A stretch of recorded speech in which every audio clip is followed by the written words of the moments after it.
Welcome to our video. Today we're going to take a close look at why the stock market has been going up since the election. We'll figure out the reasons behind this big jump and what it means moving forward. Stick around as we break down the important things that are making the market move and what you need to know to understand these exciting times. The three major stock indexes jumped by 5% in just 1 week. Why would an election cause such a huge rally in the US stock market? Tesla, NVIDIA, and other popular stocks went way up. Can this keep going? With the market so high, could there be a big drop in the future? And with the market going up all the time, is it still a good idea to buy more stocks? What's the best way to do it? Today's video is super important. Michael will explain all of this in detail. Recently, not only did the big US election happen, but the Federal Reserve also lowered interest rates at its last meeting. On top of that, the biggest companies in the US stock market just released their earnings reports. At this crucial time, everything happening in the market is connected. There's a clear reason behind it all. Only by understanding this reason can you feel good about managing your investments in the US stock market going forward. Why did the stock market go up so much after the election? Is this surge really justified? Actually, if we look at past elections, the situation where Trump and the Republican Party win everything is the best for the stock market. And that's exactly what's happening right now. With no more uncertainty, the stock market naturally started going up. This is not a surprise. So, with the stock market going up so much lately, can this continue? Is there a chance of a big drop? For now, let's forget about the current market and look at what happened in the past. When we look at how financial assets performed in 2016 and 2024, when Trump was elected, we can see that after the 2016 election, the stock market went up quickly, just like today. Different types of financial assets also performed differently. Importantly, this upward trend didn't stop after the first week, but continued into 2017. Historically, after every election, the stock market becomes less volatile for a long time. However, the US stock market is still very volatile right now. Based on past experience, the US stock market can still become less volatile in the short term. And we know that when volatility goes down, stock prices often go up, which is a good sign. There are reasons for all of these things happening. After the election, there's much less uncertainty about policies. Many funds that were waiting before the election will start investing in the market now.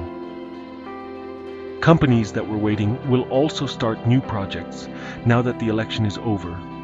Also, there are about 2 more months until the new president officially starts working. This period, when there aren't many new policies, is often the time that investors like the most. That's why the US stock market usually goes up after the election. Now, some of you might be wondering, will the same thing happen again? Not necessarily.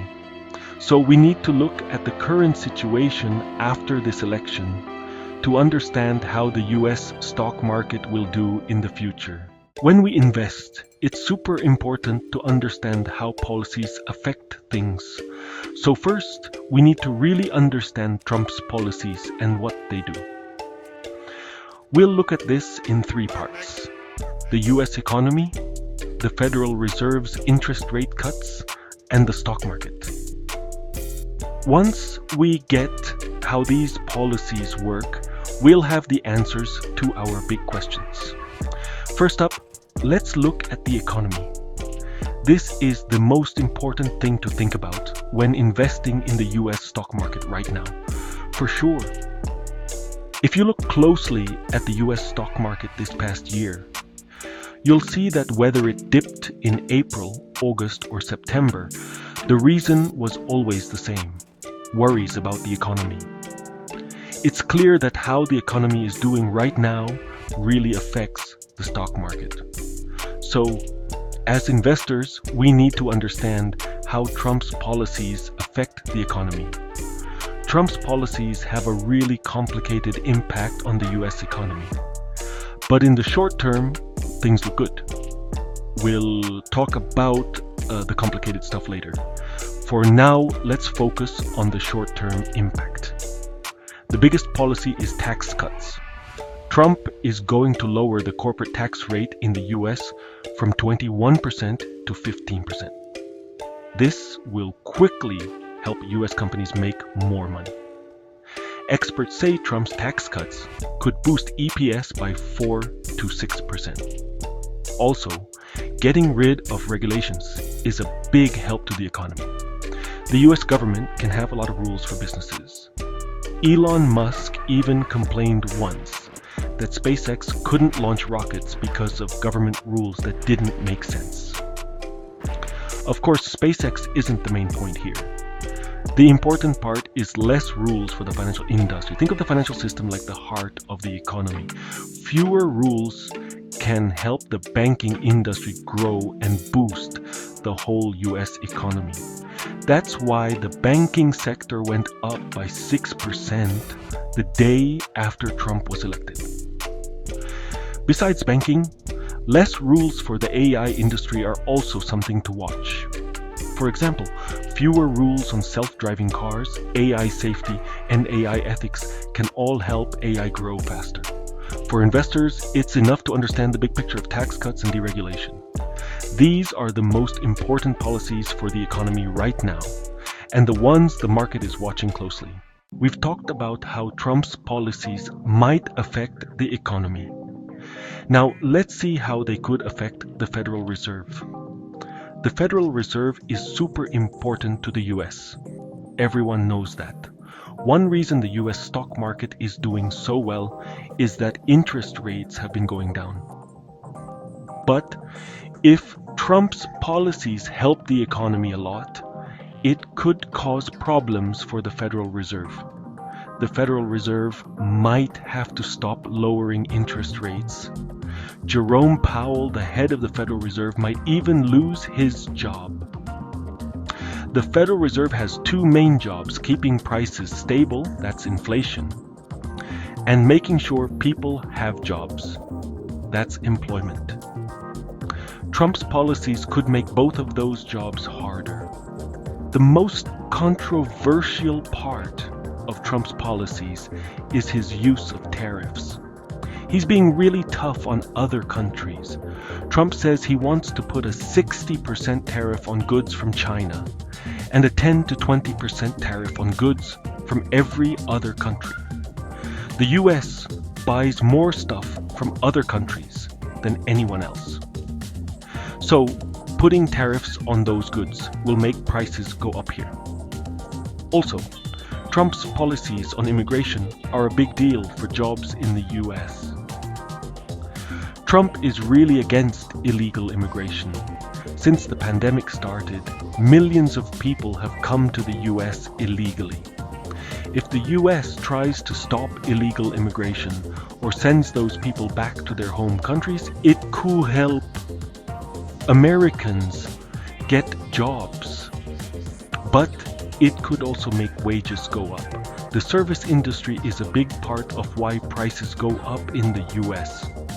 These jobs need a lot of workers, so when wages go up, it can cause prices to go up even more than when the prices of things like oil and food go up.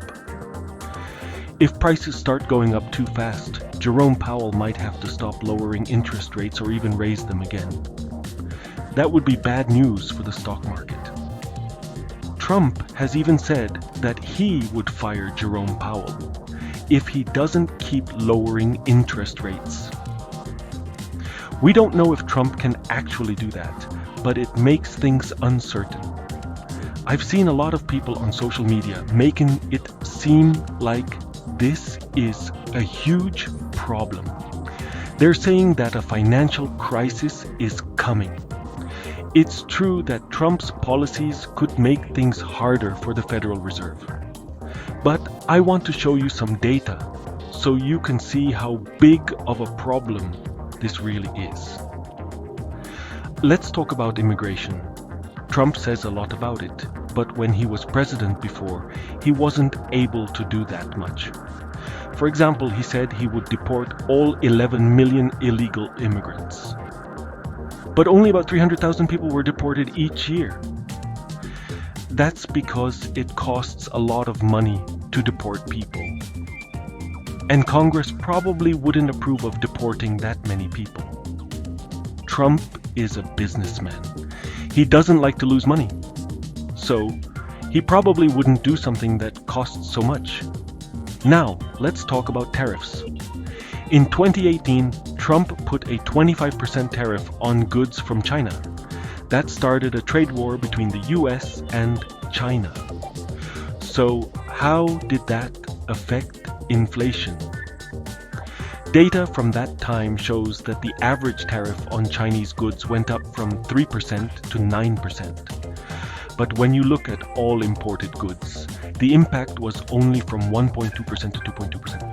In the end, it only made the overall CPI go up by 0.2%. That's really small.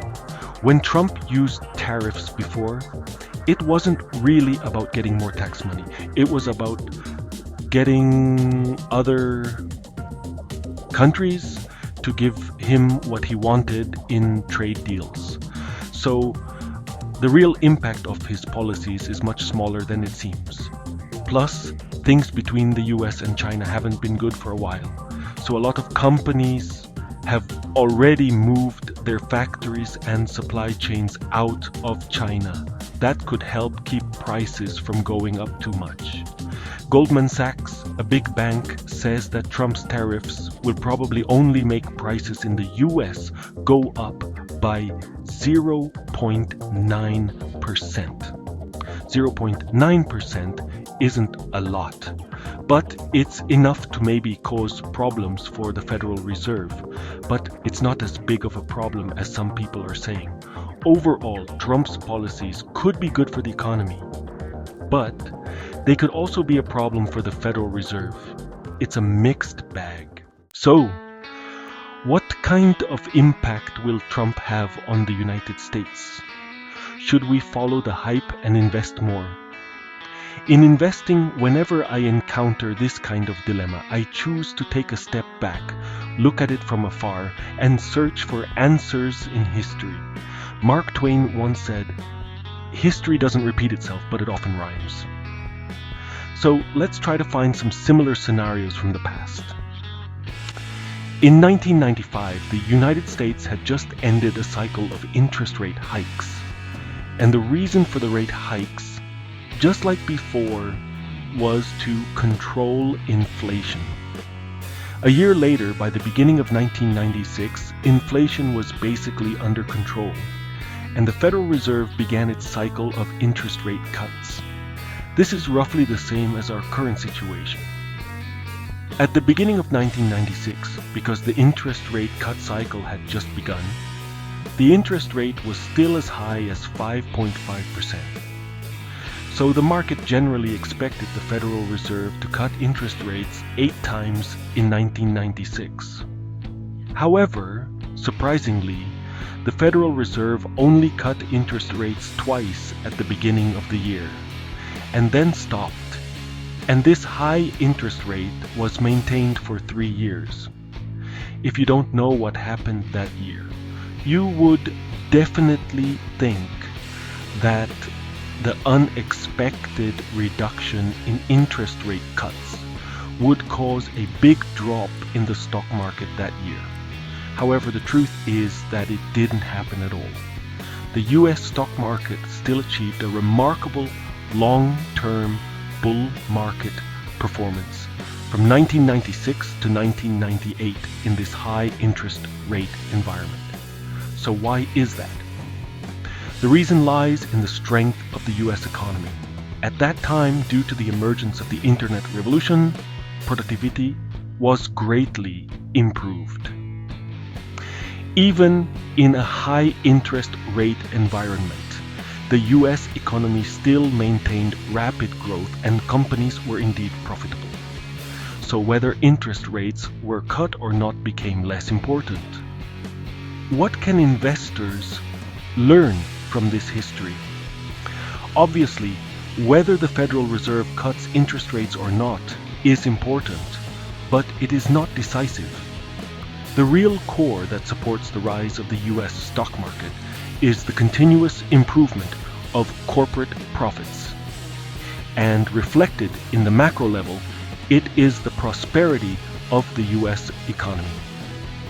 Looking back at the current market and returning to our dilemma above, I think the conclusion is obvious. In fact, whether the Federal Reserve will slow down interest rate cuts is not as important as imagined. It certainly won't have no impact at all.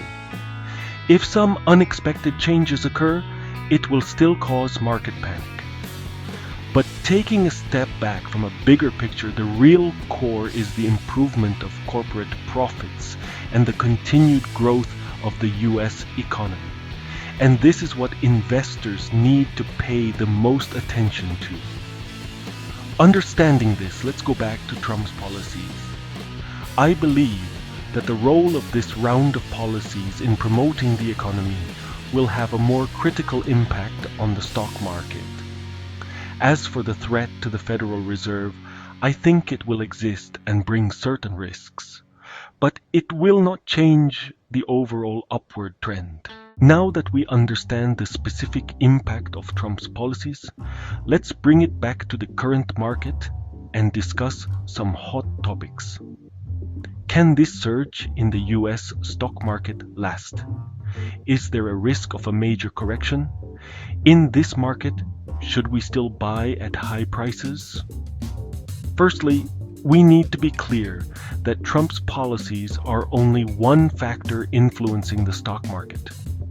They definitely have an impact, but they are not decisive.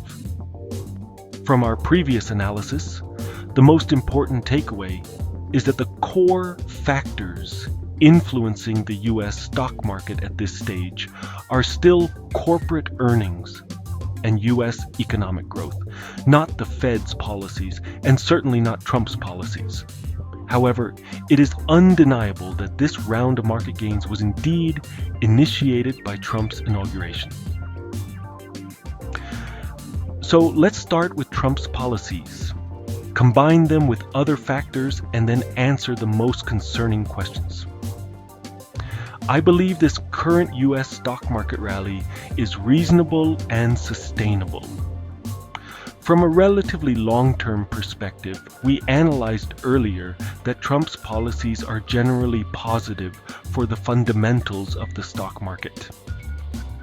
On the other hand, even without considering Trump's policies, the current economic fundamentals themselves are very strong.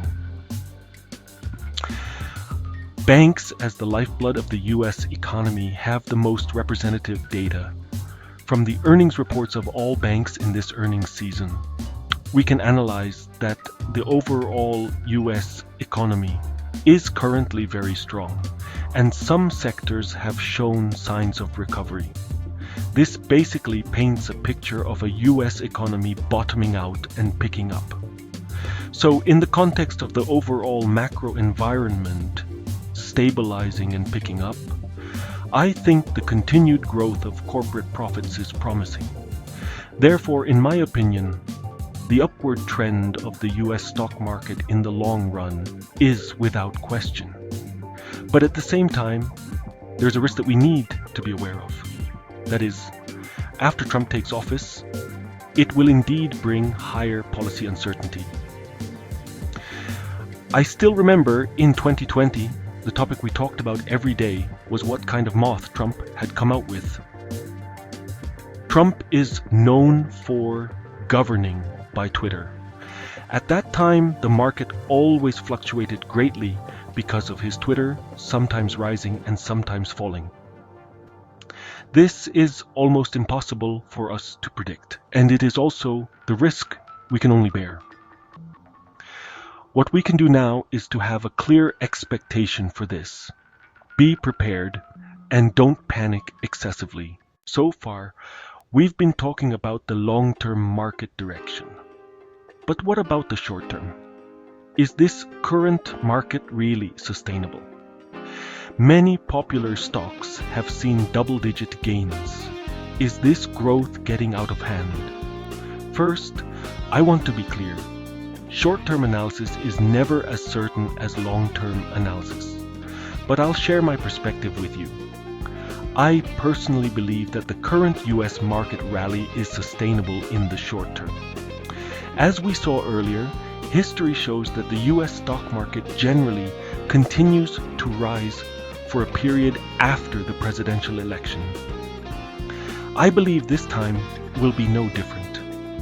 Whether it's the continued decline in market volatility or the flow of funds during this period of policy calm, I believe these factors will continue to provide upward momentum for US stocks in the near future.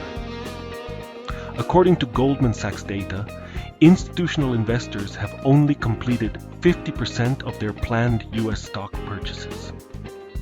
To manage election risks, hedge funds had been reducing their leverage before the election, reaching levels last seen in early 2023.